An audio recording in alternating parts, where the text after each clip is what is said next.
Hello, ladies and gentlemen. It's Charlie Fibrosis, and back on May 12th of 2025, I did an episode of Who's That Driver by Bulldog Speed, aka Zach Rogers. He has a podcast series that he's been interviewing various people from the NR 2003 community. I had a lot of fun with this episode, but I did want to cover a little bit of stuff that I felt maybe needed expanded on a little bit, or something that I just didn't really get fully into description, or really didn't do the best of job of explaining, and kind of wanted to give that information. So mainly it deals with my favorite drivers, which I covered my very first favorite driver, but never went into the specifics of the drivers that I followed after, and then more so, there's been an update in terms of things in regards to iRacing. That when I did the initial interview, I didn't have a lot of knowledge or interest in it at the time.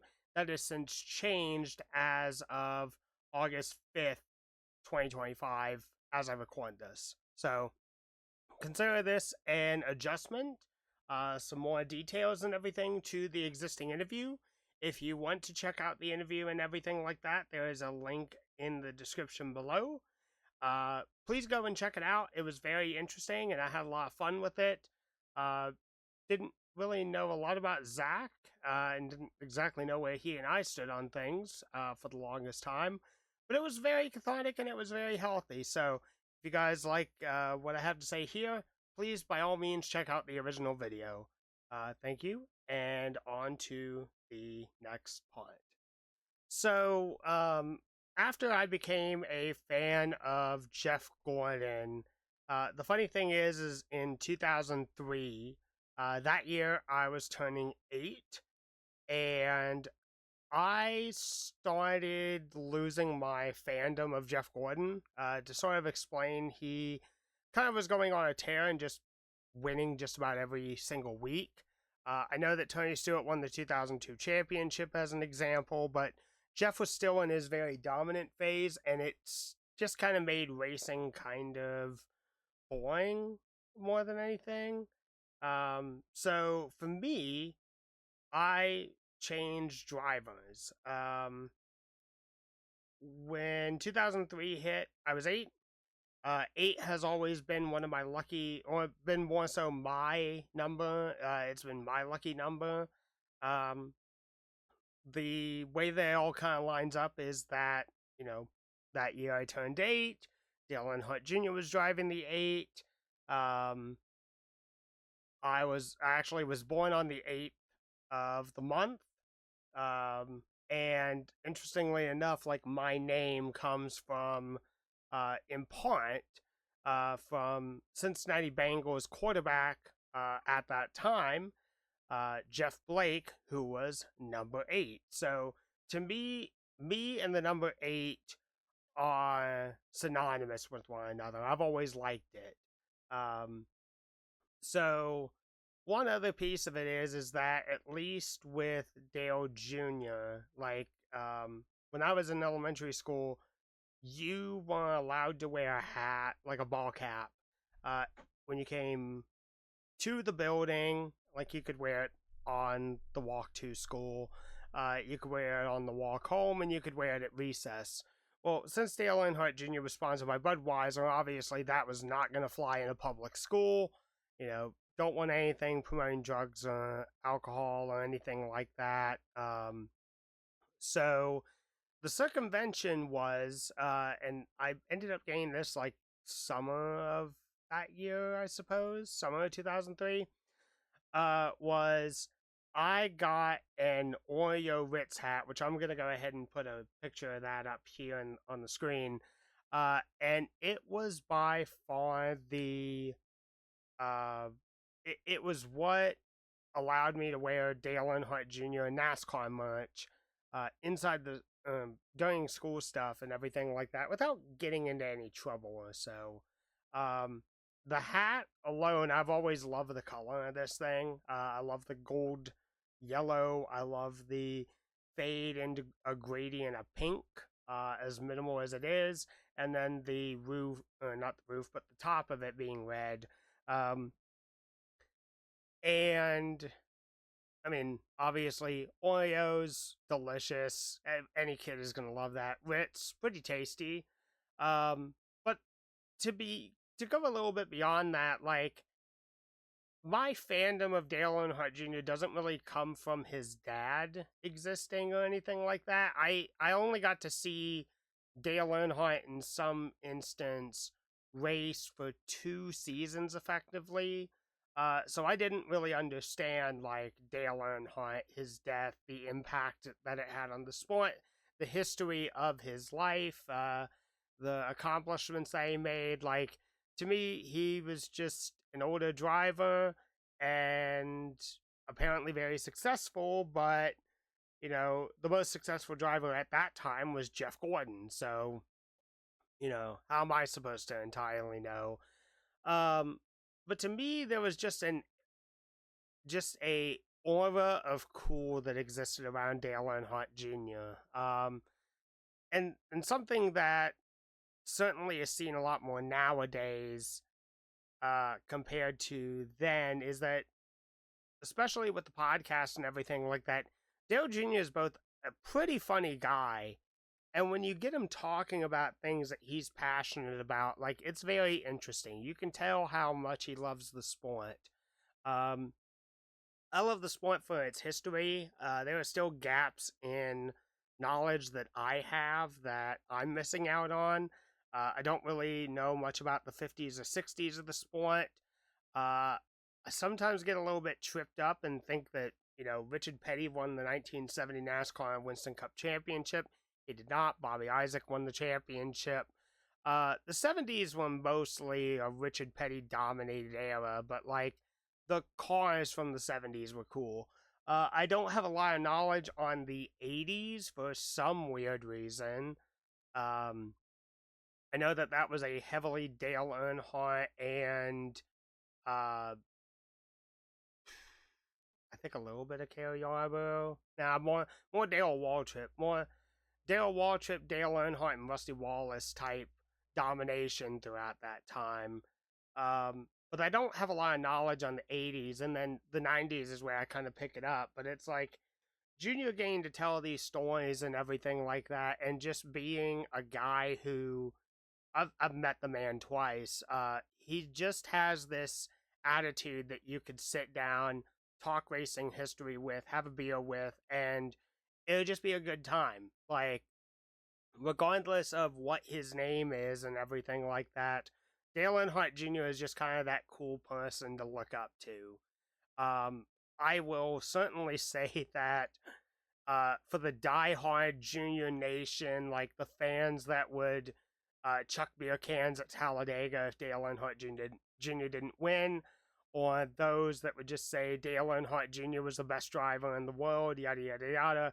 Like, I can look at it with a critical eye. Like, Dale Earnhardt Jr. was a solid driver and definitely had his moments, but there were certainly deficits in terms of his skill and definitely deficits in terms of his mentality. And things like injuries definitely slowed his progress up to probably being one of the best NASCAR drivers that could have been, even winning one NASCAR Cup Series championship. But Dale Earnhardt Jr. was just always cool to me. And he was just an interesting person to sort of see during that time. I mean, there's 21 years separating me between me and Dale Earnhardt Jr., but it still was like he just has that vibe of like I'm cool and I'm relatable and everything like that.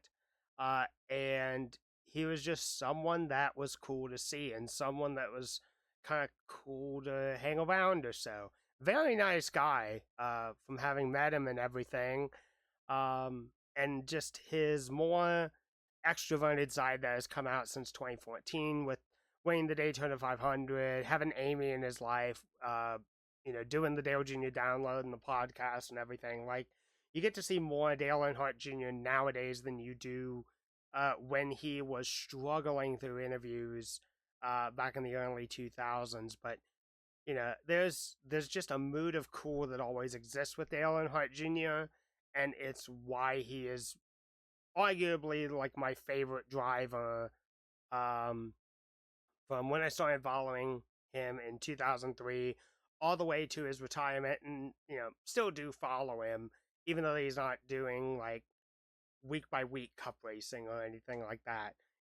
Still pull for the guy if he's going to run even a late model race for that matter. So that's that for Dale Earnhardt Jr. My current favorite driver is Ryan Blaney, and it's for kind of a similar mix of reasons of Dale Earnhardt Jr., but also a little bit better, so to speak. Um, I've also met Blaney twice, and Blaney's only like a year older than I am, so it's a little odd to now be in the point that I'm meeting and pulling for drivers that are, maybe 1 to 4 years older than me. And then there are also cases like I'm a fan of Ben Rhodes in the Truck Series. I know that's probably going to get me some flack by admitting that, but Ben Rhodes is younger than I am. So it is weird to pull for drivers that are so close in my age, um, when it used to be, I'm pulling for a guy who's, 20 something years older than me, and they're going to be in this sport forever. But yeah, in meeting Ryan Blaney, like a lot of what he's got is very similar to Dale. It just resonates to me. He is a big, big fan of the history of the sport. You can tell that he appreciates the history of the sport. Um, it's kind of funny that he's also a third generation driver in his family. I guess I pull for generational drivers or generational families. Um, but Ryan is much more willing to talk about stuff. He's much more engaging with the camera, much more engaging in interviews. And really, he's just got that level of cool that I really don't understand how there can be people who dislike him. Um, because the personality that he brings about, like, I know I'm gonna frustrate some people when I say this. Uh, I've got a buddy who's a big Chase Elliott fan. I get that there's a generational bigness that is, or a big fan support for Bill Elliott and a big fan support for Chase Elliott, but it's like if you wanted to pull for a driver that was of similar age or so and comes from a similar like racing background, why not pull for Ryan Blaney? Uh yeah, Blaney is really, really nice, very engaging. He doesn't make you feel small, and he doesn't make you feel lesser than by just hanging around and talking with them. Um, just a very, very nice dude. Definitely still also in the category of you would want to sit down with this guy and have a beer with him. Like it's that level of relaxed and enjoyable. Um, but moreover, like to me, there's not really any Ohio drivers to pull for in NASCAR. I look at it from a whole perspective, and in IndyCar you had the Rahals. You've got Bobby and Graham, who are both from. I don't believe that Bobby is from Columbus, but I know that Graham is, or at least I'm very certain he is. Austin Cindric, he is from Columbus and everything, uh, but he's a little bit drier, I would say. And it's kind of hard to get a gauge on him, in my opinion. Um, Sam Hornish Jr., he was from Defiance, Ohio, but his greater career results came in IndyCar. And the more and more that I've kind of thought about it, it's like Sam was a great oval driver in the IndyCar series, but that's what the Indy Racing League was focused on. He definitely slipped up or started slipping when the IndyCar series started doing road courses, and uh, the integration between IndyCar and Champ Car kind of became a thing. That I don't think that he would have like survived necessarily on the merger, I think he might have had a lot of struggles and been able to keep up that success. But yeah, in the world of NASCAR, like there's only a handful of drivers from Ohio, and there's only a handful of drivers.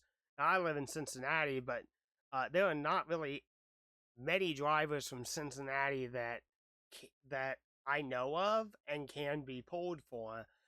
The biggest one that I can think of is Glenn Allen Jr. Apparently, he's from Cincinnati.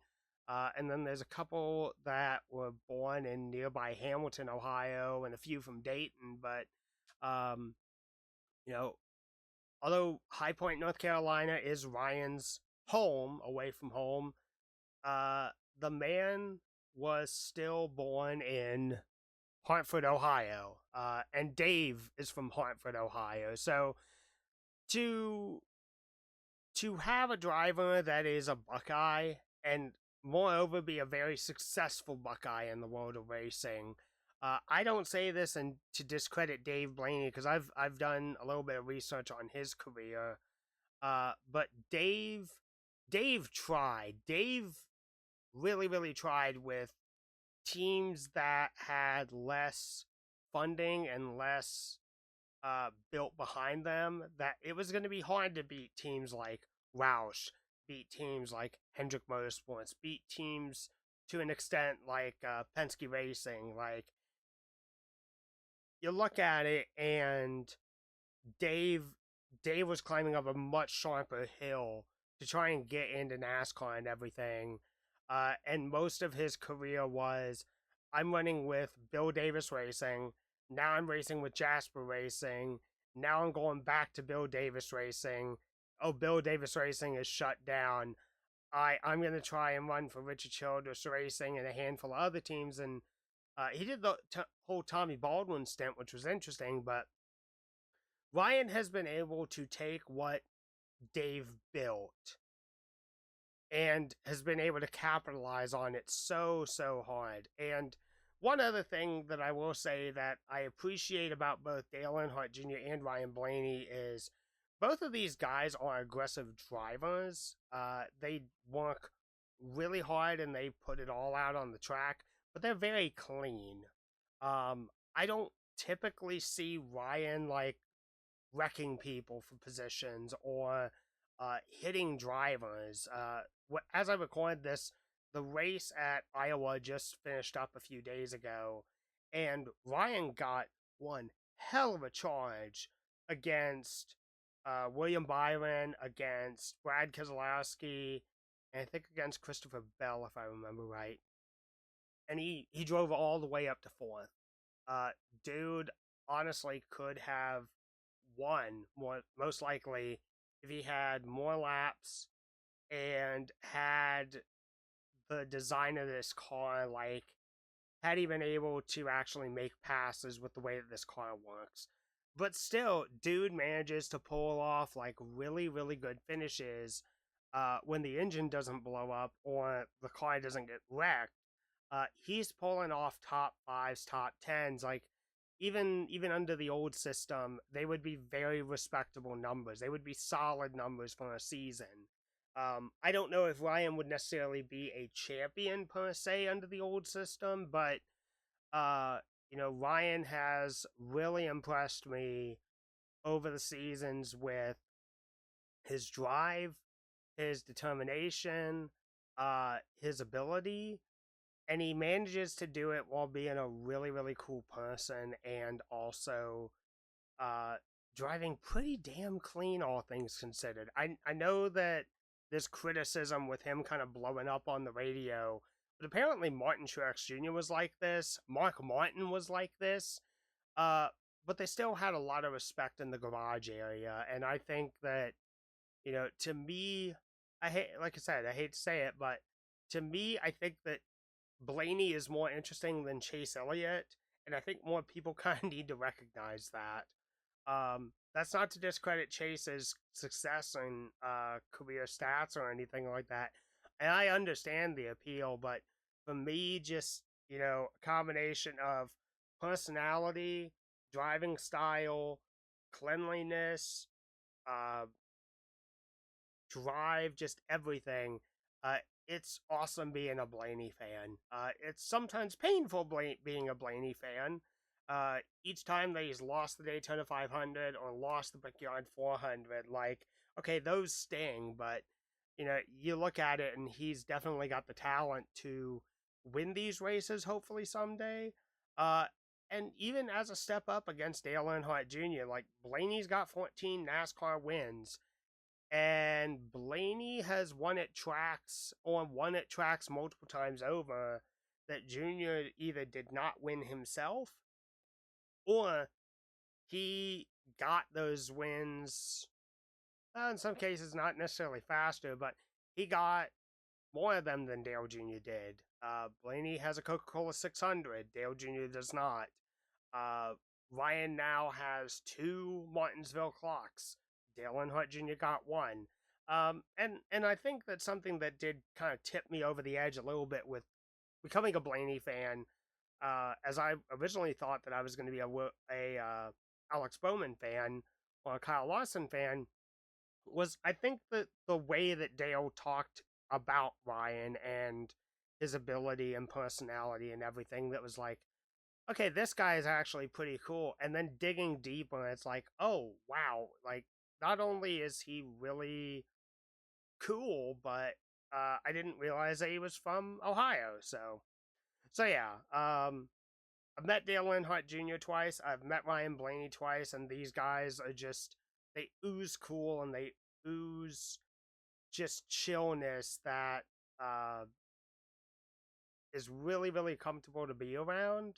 You don't feel like a total dweeb when you're excited being around him and everything. Um, but yeah, like I'm a Dale Jr. fan first, and I'm a Ryan Blaney fan nowadays, and definitely pull for that 12 car.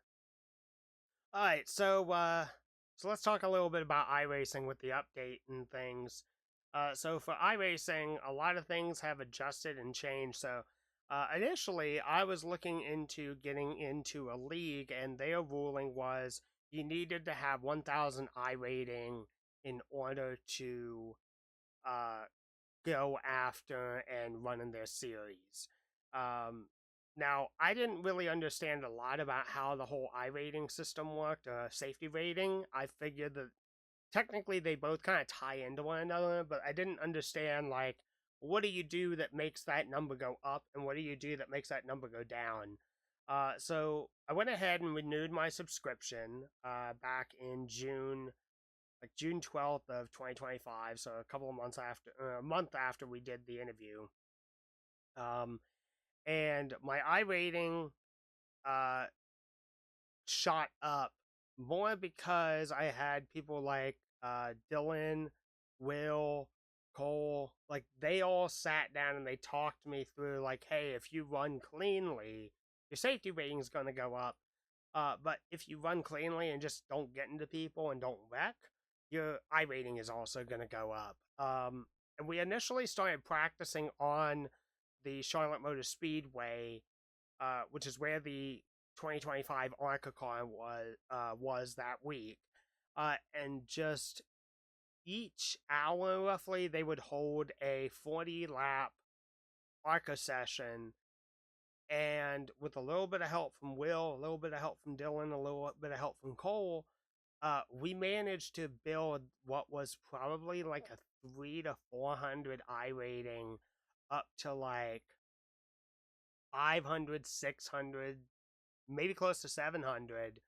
And the highest the interesting thing is like after they ran a few races with me and like told me what I was doing right and what I was doing wrong, I went ahead and started doing races on my own because the coaching that they gave me was like, okay, just remember what they told you and you can go after this.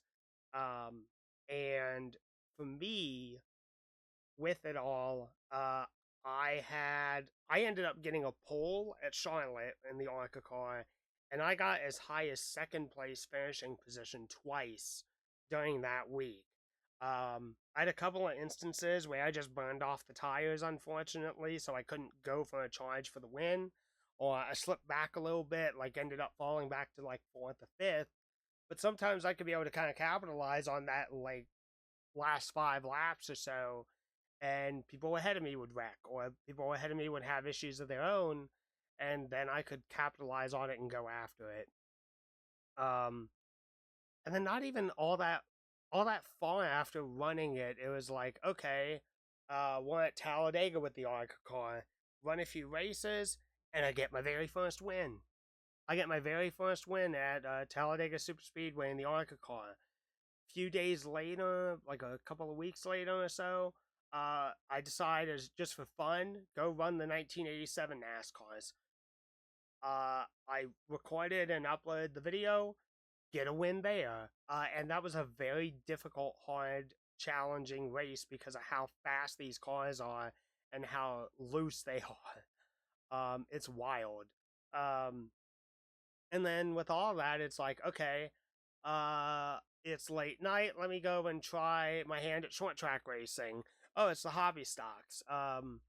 Okay, go out, do that, win at USA International. So, kind of like as to how it all has come together is a lot of what I've learned within NR 2003 is kind of applicable here.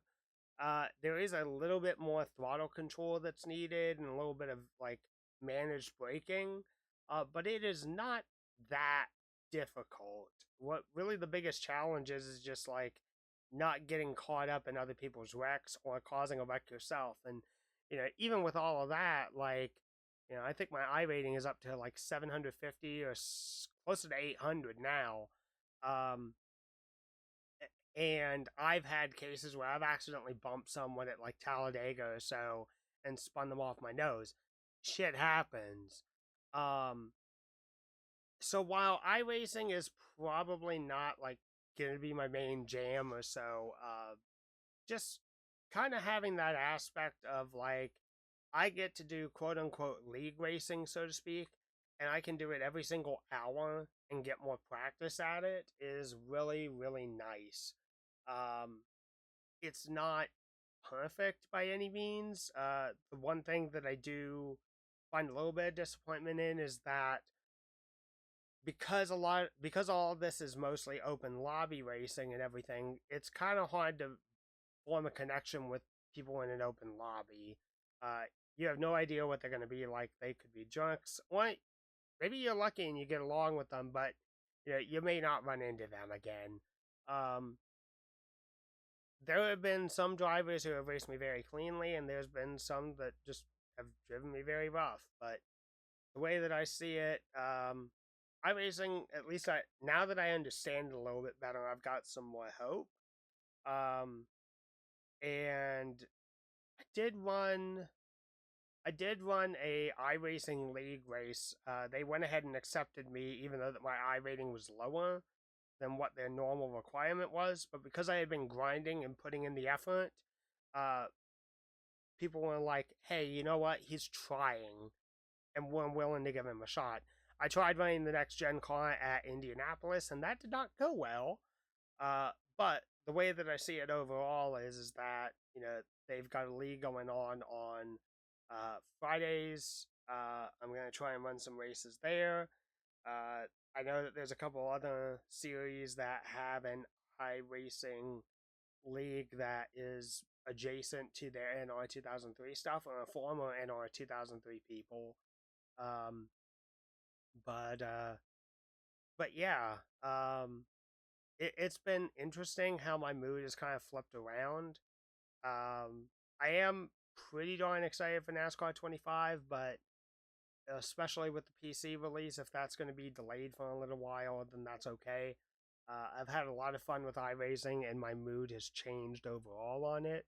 Still have my stomping grounds of NR 2003 to come back to, but yeah, my mood on iRacing has definitely changed. So yeah, that's how iRacing is going. A lot better, and a lot of my preconceived notions very, very changed, very overturned. So all right.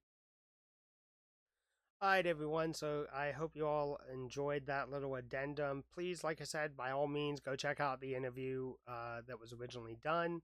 I know Zach is probably not going to go ahead and add this in and then re-upload the original episode with this footage included.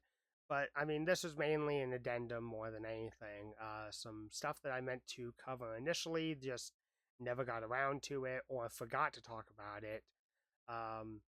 And especially with the iRacing stuff, my opinion on it has changed a fair amount now that I'm a little bit more knowledgeable and in the practice of it. So, thank you all for watching. I will see you again next time, and peace out.